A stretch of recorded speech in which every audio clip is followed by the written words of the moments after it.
Hello my dear student, स्वागत है आपका। और हमारा जो है क्या चल रहा था, चैप्टर नंबर जो है 14 चल रहा था। और अब हम पढ़ते हैं थनेला रोड। थनेला रोड नाम से ही विदित है, थनों में होने वाला रोड। थनेला रोड ही एक ऐसा रोड है जिसकी वजह से सबसे ज़्यादा आर्थिक हानि पशुपालक को होती है। सबसे ज़्यादा आर्थिक हानि क्यों होती है? क्योंकि एक तो क्या है, इसमें थन खराब हो जाते हैं। जब पशु के थन खराब हो जाते हैं तो दूध नहीं आता है। एक तो ये बात हो रही। दूसरा, अब जब दूध नहीं आता है लेकिन पशु चारा तो खाता ही रहेगा ना। जब तक पशुपालक के पास पशु है, जब तक वो चारा खाता रहेगा, तो कहीं ना कहीं हानि ज्यादा होती है। चलिए भाई, अब देख लेते हैं। दुधारू पशुओं का यह एक संक्रामक रोग है। संक्रामक रोग यानी कि ये फैलता है, एक एक जो है जानवर से दूसरे जानवर में फैल जाता है, टच करने से। मतलब जो है जानवर एक दूसरे के संपर्क में आता है तब ये फैलता है। इस रोग की दादी या एन गरम, दादी या एन, देखो दादी कह दो या इसे एन कह दो। एन मतलब इसका जिसमें वो थन थन वाला जो पार्ट रहता है ना पूरा, वो एन गरम, कठोर व पीड़ादायक हो जाते हैं। दूध की गुणवत्ता में फर्क आना शुरू हो जाता है।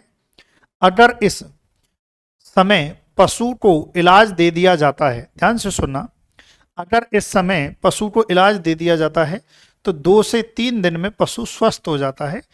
कब? जब ऐसा स्थिति आ रही है, ऐसी स्थिति आ रही है कब? जब जो है जो एयन है, पशु को दर्द हो रहा है। जो पशुपालक है वो फीलिंग से समझ जाता है कि पशु को दर्द हो रहा है। जब दूध निकाला जाता है तो समझ जाता है तकलीफ है, तो वो पशुपालक समझ जाता है। यदि उस टाइम पर जो है पता चल गया भाई कि दूध निकालने में पशु को पीड़ा हो रही है, समस्या आ रही है, एन उसको डरम लग रहे हैं, तो पशुपालक को क्या करना चाहिए? पशुपालक को पशु चिकित्सक से सलाह लेनी चाहिए, दवाई लेनी चाहिए और पशु को देनी चाहिए, है ना। पशु का जो है इलाज कराना चाहिए, तो 2-3 दिन में ठीक हो जाएगा। अब सुनिए, यदि ऐसा नहीं करते हैं, अन्यथा गादी एन में कठोरता आना शुरू हो जाती है। अभी तो क्या है, जो एन है अभी तो केवल थोड़े से कठोर हुए हैं और पीड़ादायक हुए हैं। अब क्या है, और कठोर होना स्टार्ट हो जाते हैं। एन कठोरता आना शुरू हो जाती है, अंत में दूध आना भी बंद हो जाता है। एन इतने कठोर हो जाते हैं, एन मतलब थन, इतने कठोर हो जाते हैं कि दूध जो है वो मतलब बंद ही हो जाता है। ये मान लो दूध आना ही बंद हो जाता है, इतने कठोर हो जाते हैं। देखो मैं धीरे धीरे क्यों समझा रहा हूं पता है? ताकि आपके दिमाग में परफेक्ट वे में एक बन सके, थ्योरी बन सके। उस परफेक्ट थ्योरी को आप आपकी जब भी आप परीक्षा देने जाओ बोर्ड की परीक्षा में उसको लिख सको। इसलिए मैं क्या है, थोड़ा सा रिलेट करके आपको बता रहा हूँ, है ना। क्योंकि आपको पता है, आपको एज इट इज याद नहीं करना है। आपको पता है एज इट इज याद नहीं होता है, समझो, फिर ऑटोमेटिक दिमाग में फिट कर लो और लिख के आ जाओ कॉपी में। चलिए भैया, जब एन गरम थे, थोड़े से कठोर थे, पीड़ादायक थे, उस टाइम पर दूध में गुणवत्ता में कमी आ जाती है, तब इलाज कर दो तो 2-3 दिन में ठीक हो जाता है। यदि आपने प्रॉपर इलाज नहीं किया, तब क्या होगा, जो एन है, जो थन है, वो क्या हो जाएंगे, उनमें कठोरता आना शुरू हो जाएगी। कठोरता आने के साथ साथ उन थनों से, उन एन से दूध आना भी बंद हो जाएगा। चलो भाई, दूध आना बंद हो जाएगा, फिर क्या है, थन या एन, थन या एन हमेशा के लिए बेकार हो जाते हैं। यानी कि लास्ट स्टेज क्या होती है, इस थनेला रोग की लास्ट स्टेज क्या है कि थन जो है हमेशा के लिए बेकार हो जाते हैं। ध्यान से सुनना, इस रोग में पशु की मृत्यु नहीं होती, लेकिन दूध उत्पादन पर बुरा असर पड़ने के कारण पशुपालक को बहुत ज्यादा आर्थिक नुकसान उठाना पड़ता है। ये खास बात। मतलब आप देखिए, सोचिए, विचारिए कि जो थन है इस रोग में बेकार हो गए, क्या इन थनों से दूध आएगा? नहीं आएगा। तो मुझे बताइए, जब दूध नहीं आएगा तो पशुपालक को आर्थिक हानि, आर्थिक मतलब पैसे का नुकसान, जो पशुपालक है उस पशुपालक को आर्थिक हानि होगी कि नहीं होगी? बोले गुरुजी होगी। क्या है? आर्थिक हानि होगी या नहीं होगी? होगी।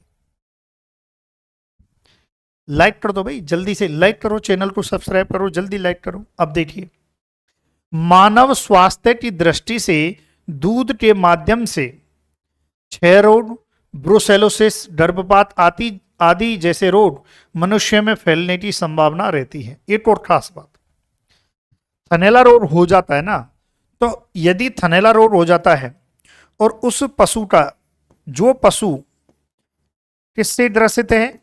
थनैला रोग से ग्रसित है। ध्यान से सुनना, जो पशु इस थनैला रोग से ग्रसित है, इस पशु का जो दूध है, जब तक वो दूध देगा, बाद में तो ये थन बेकार हो जाता है, लेकिन जब तक वो दूध देगा, यदि इस दूध को यूज किया जाए तो इस दूध से मानव जो स्वास्थ्य है इस पर भी बुरा असर पड़ता है। क्योंकि देखिए, क्षय रोग हो जाता है, ब्रुसेलोसिस या गर्भपात जैसे रोग मनुष्य में फैलने की संभावना रहती है। क्लियर है भाई यहां तक?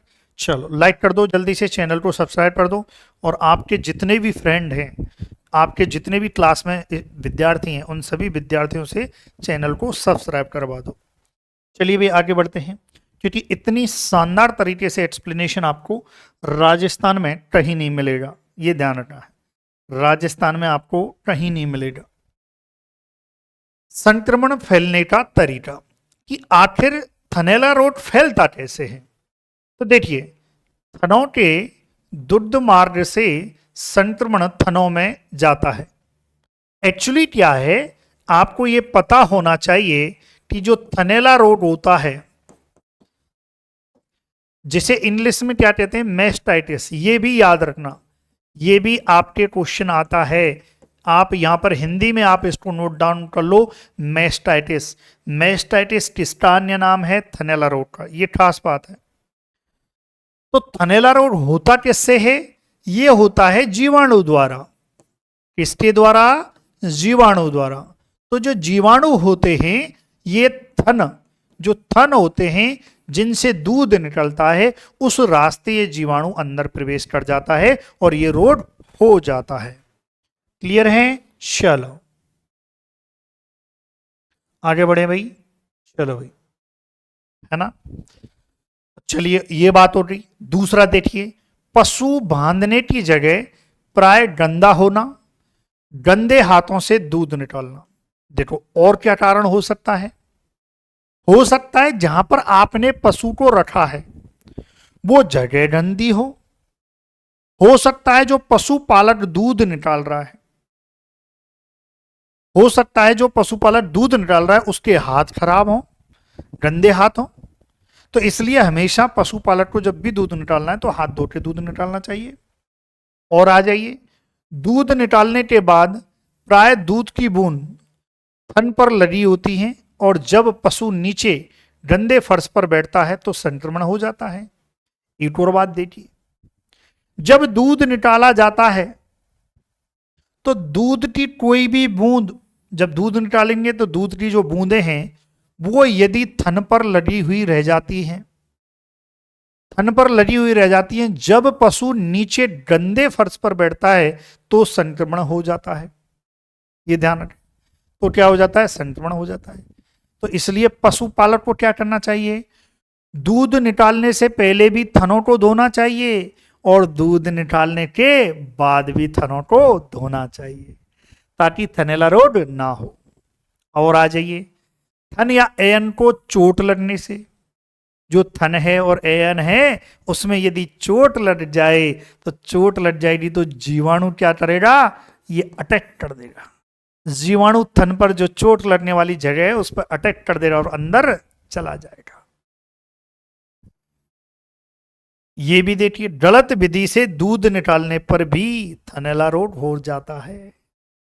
गलत विधि का मतलब यहां पर सबसे अच्छी विधि है, सबसे अच्छी विधि बता देता हूं, बाकी की जो विधि है वो गलत विधि है।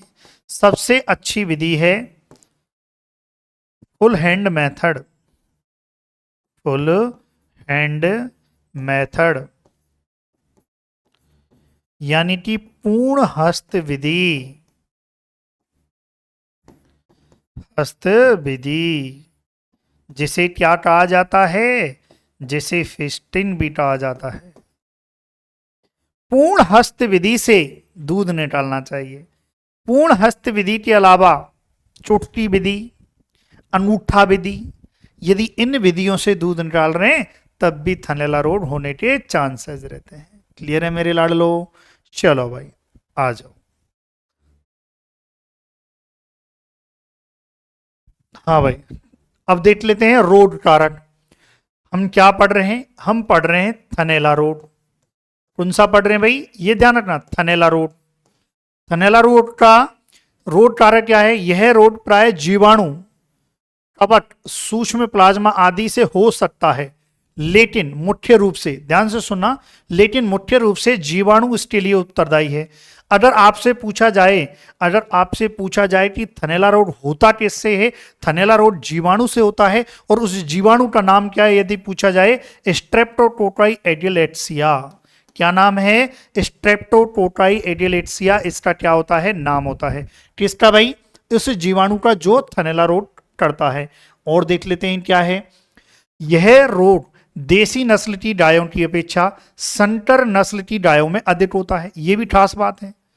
देसी नस्लों की अपेक्षा संकर गाय देसी की अपेक्षा ज्यादा दूध उत्पादन देती हैं, और इसलिए यह थनैला रोग सबसे ज्यादा किसमें होता है? संकर नस्लों में। यदि आपसे क्वेश्चन आ जाए कि कौन सी नस्लों में होता है, देसी या संकर, तो संकर नस्लों में होता है।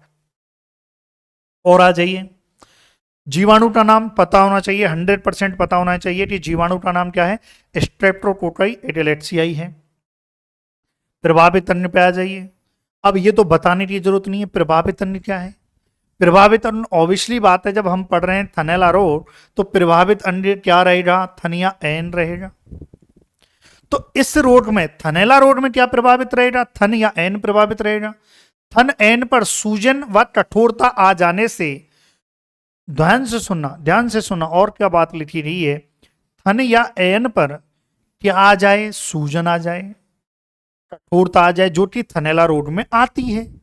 सूजन भी आती है, कठोरता भी आती है। सूजन और कठोरता आ जाने से दूध बनाने वाली कोशिकाएं, जनरली जो कोशिकाएं दूध बनाती हैं वो एल्वियोलाई होती है। तो सूजन आ जाने, कठोरता आ जाने से दूध बनाने वाली कोशिकाएं धीरे धीरे क्या होती हैं? खराब हो जाती है। देखिए बहुत खास बात है। थनैला रोग प्रभावित अन्न तो थन, थन यदि क्या हो गए, थनों में सूजन या कठोरता आ जाती है तो इससे क्या होगा? थनों के अंदर दूध बनाने वाली जो कोशिकाएं हैं वो क्या होंगी? खराब हो जाती हैं धीरे धीरे, और पशु द्वारा दुग्ध उत्पादन कम या बंद हो जाता है। पशु का जो दूध उत्पादन है वो क्या है? बंद, या हम कह सकते हैं बिल्कुल कम हो जाता है। क्लियर है भाई यहां तक? तो ये आप जो है नोट डाउन करो। चलिए फिर बढ़ते हैं। अब देखते हैं रोग के लक्षण।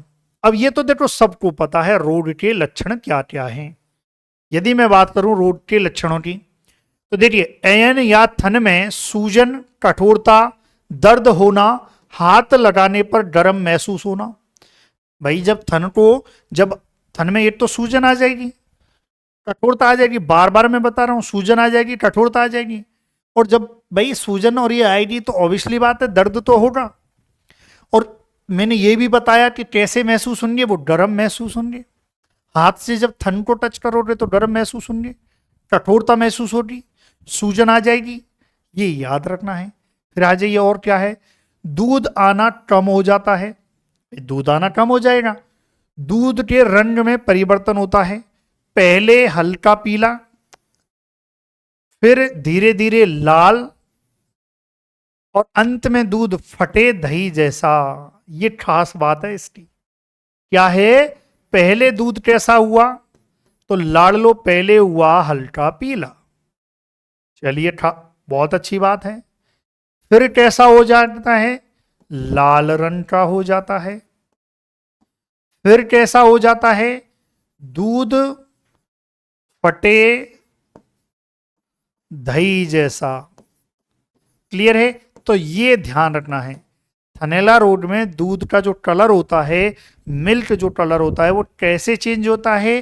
पहले मिल्क कलर कैसा है, तो वो हल्का पीला होता है, बाद में वो लाल रंग का हो जाता है, बाद में वो दूध फटे दही जैसा, जैसे दूध फटे की दही जैसा हो जाता है, मतलब दूध फटे जैसा हो जाता है ना, ये ध्यान रखें। फिर और आ जाइए, अब इस थनैला रोड में से जो दूध है, उस दूध से क्या आती है, बदबू आती है। और आ जाइए, कभी कभी थनों में गठाने पड़ना, मतलब गांठें पड़ जाती हैं, थनों में जो है गांठें पड़ जाती हैं। रोगग्रस्त थन का सिकुड़ जाना अथवा छोटा हो जाना। जो रोगग्रस्त जो थन होते हैं, जिस थन में रोग होगा, वो थन क्या है, कैसा हो जाएगा, सिकुड़ जाएगा, या हम कह सकते हैं कि छोटा हो जाता है, गांठें पड़ जाती हैं, थन छोटा हो जाता है। और देखिए, अब थनैला रोग, ध्यान से सुनना, जिस पशु के ये थनैला रोग हो गया,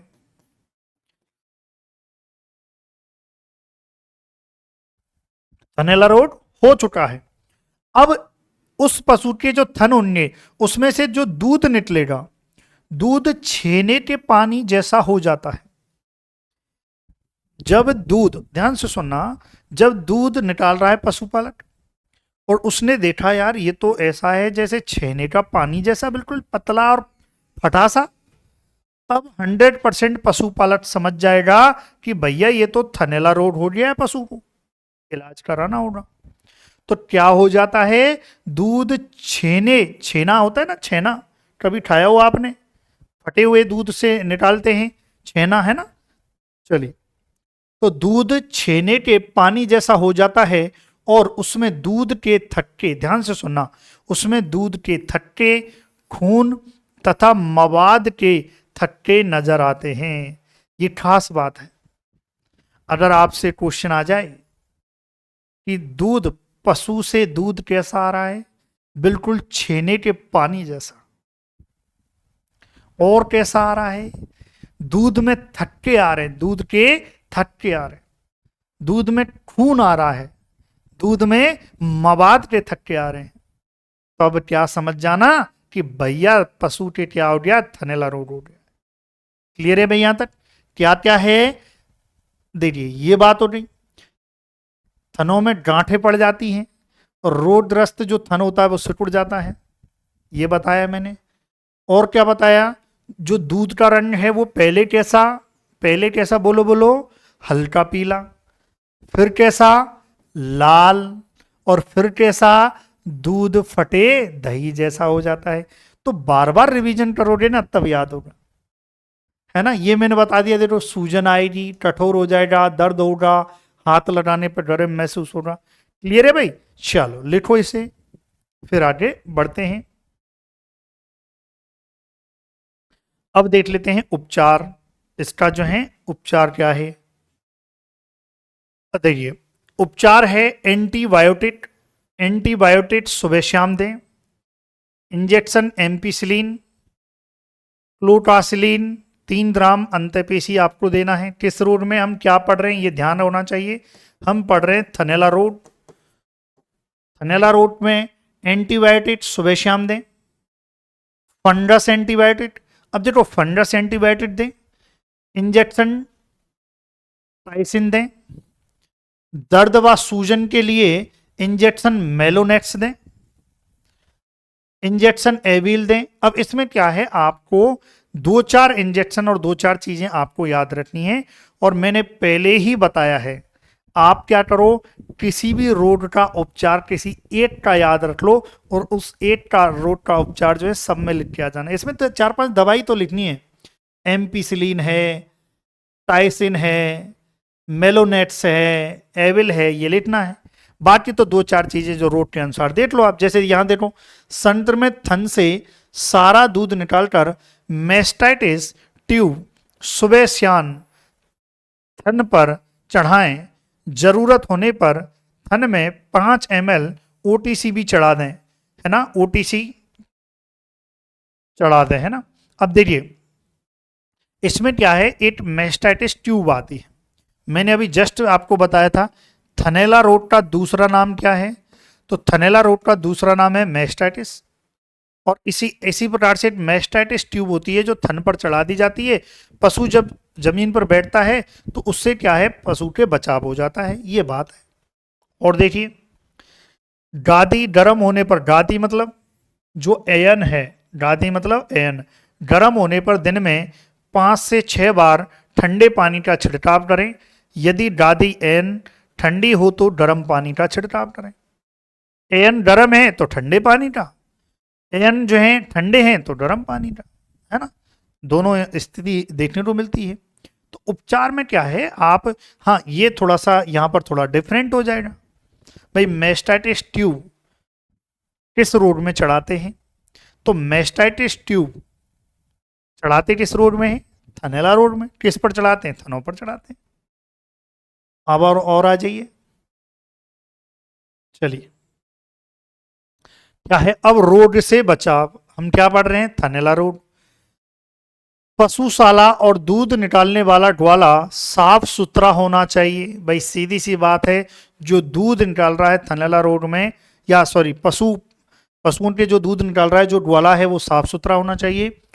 दूध दोहने से पहले बाद में थनों को साफ पानी से धोना चाहिए। जब दूध निकाला जा रहा है उससे पहले, दूध निकालने के बाद साफ पानी से धोना चाहिए। फिर देखिए दूध पूर्ण हस्त विधि, ये मैंने बताई थी, दूध निकालने की सबसे अच्छी विधि कौन सी है, पूर्ण हस्त विधि।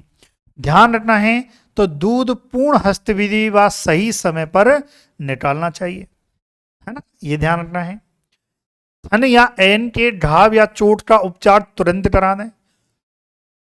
याद करो मैंने बताया था, यदि थन या एन पर कहीं चोट लग जाती है तो जीवाणु उसके द्वारा भी प्रवेश कर सकता है और थनैला रोग हो सकता है।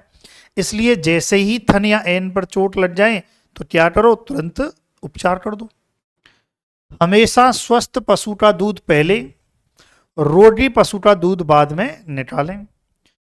एन में दूध बिल्कुल भी नहीं छोड़ें, ये खास बात है ना, एन में दूध नहीं छोड़ना है। दूसरा, दूध नहीं छोड़ने का मतलब क्या, जब हम दूध का दोहन कर रहे हैं, दूध निकाल रहे हैं, तो पूरा दूध निकालना है, दूध बिल्कुल भी नहीं छोड़ना है। पशुशाला की नियमित सफाई का ध्यान रखना है। तो ये आपके जो है क्या हो गया भाई, ये पशु का थनैला रोग के बारे में हो गया।